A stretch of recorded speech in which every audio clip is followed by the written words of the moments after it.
네, 월요일 이 시간은 우리 일상에서 일어날 수 있는 법률 사례를 쉽게 알아보는 시간, 법률 상담소 마련되어 있습니다.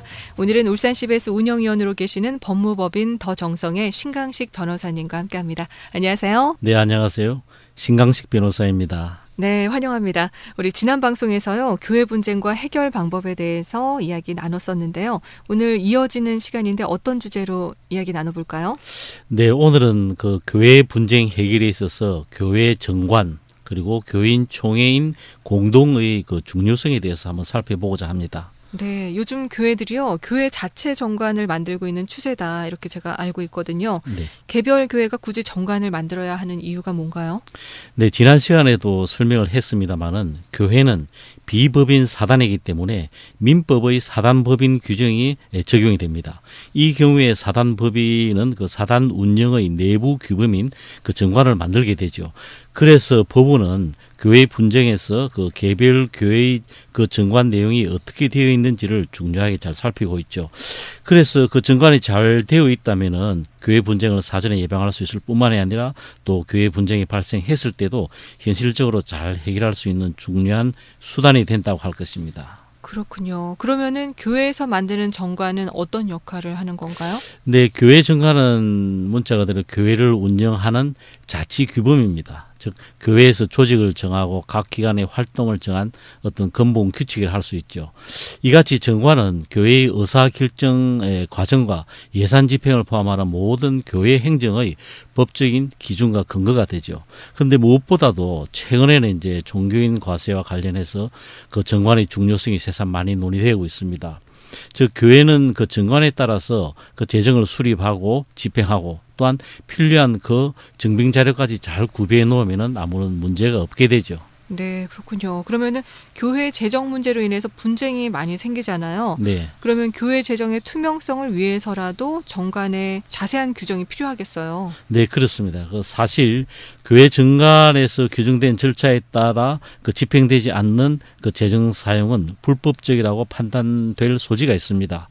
그렇기 때문에 종교인 과세에 대비하고 또 목회자 납세 상황까지 고려한다면은 아마 자세한 규정이 필요하겠죠.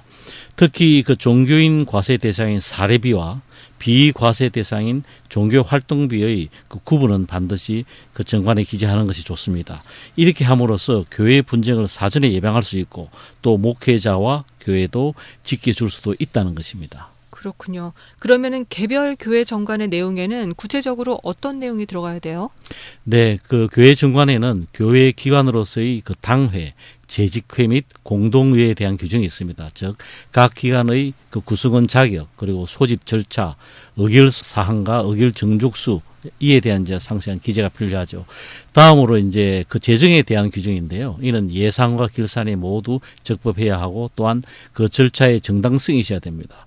그리고 교인들에게 재정 상황을 알리는 공지는 중요한 원칙이죠.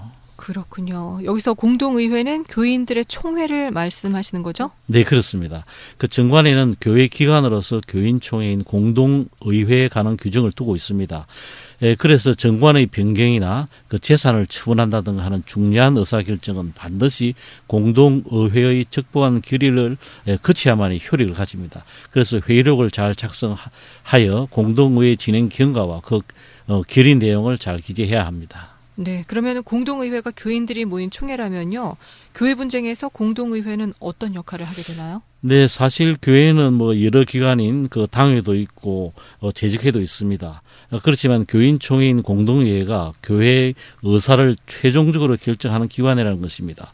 그래서 법원에서도 사단법인의 구성원 총회의 역할을 하는 공동의회가 최고의 의사결정기구라고 보고 있죠.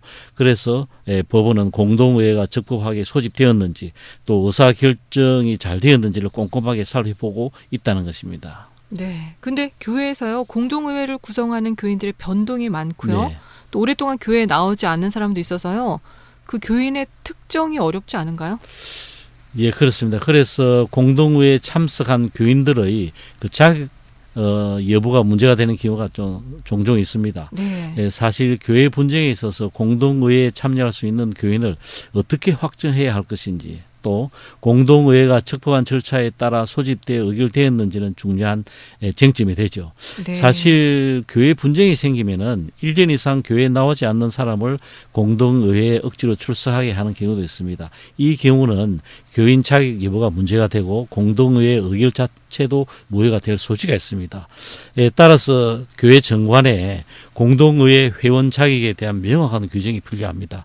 그리고 수시로 공동의회 회원을 확정하여 회원 명부를 잘 보존하는 것이 중요합니다. 그렇군요. 그런데 교회 분쟁의 경우요, 개별 교회 교인으로서의 지위가 상실되는 경우도 있을 것 같은데 어떤가요? 네, 개별 교회 교인 지위가 상실되는 경우는 두 가지가 있습니다. 첫째는 본인 스스로가 교회를 이탈하는 경우입니다.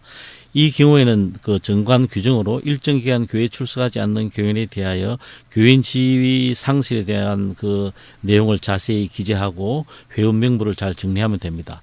그 다음으로는 교회가 적법한 권증 재판을 통해서 특정 교인의 지위를 상실케 하는 방법인데요.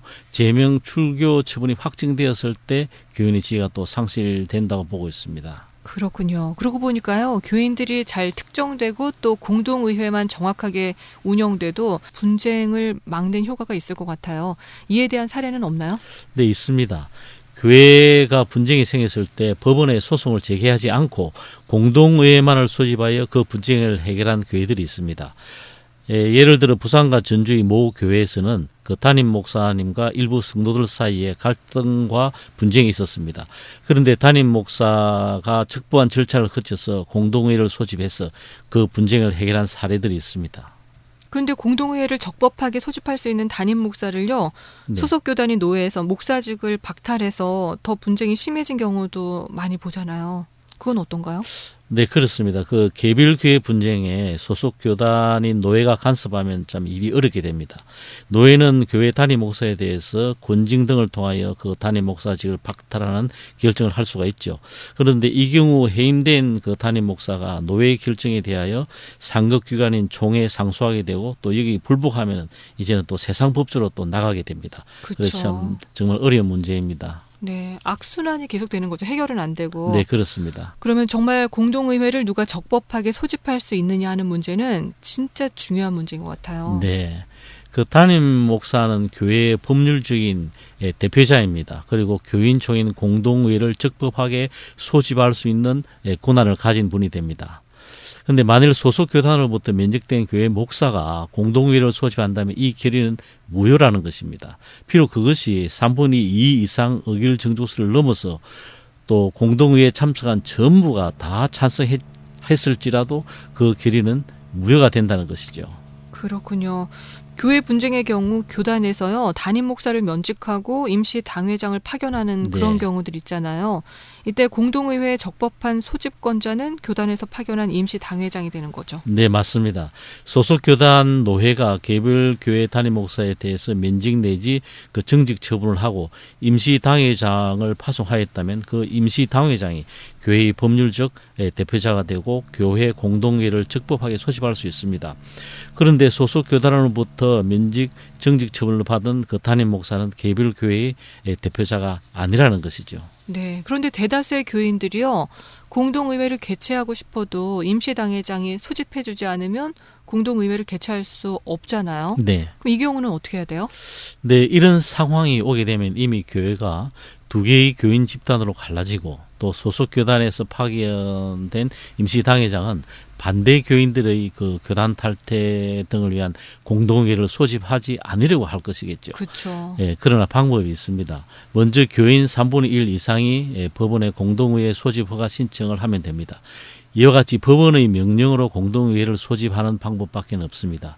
그런데 이렇게 소집되는 경우에도 공동의회의 소집과 관련된 자세한 규정이 만일 교회 그 정관에 잘 기재되어 있다면 많은 분쟁을 줄일 수 있을 것입니다. 아, 그렇군요. 교회 분쟁은 우리 모두를 더 힘들게 하는데요. 각자 예수 그리스도의 마음으로 교회를 대하는 게 정말 중요하다는 생각이 듭니다.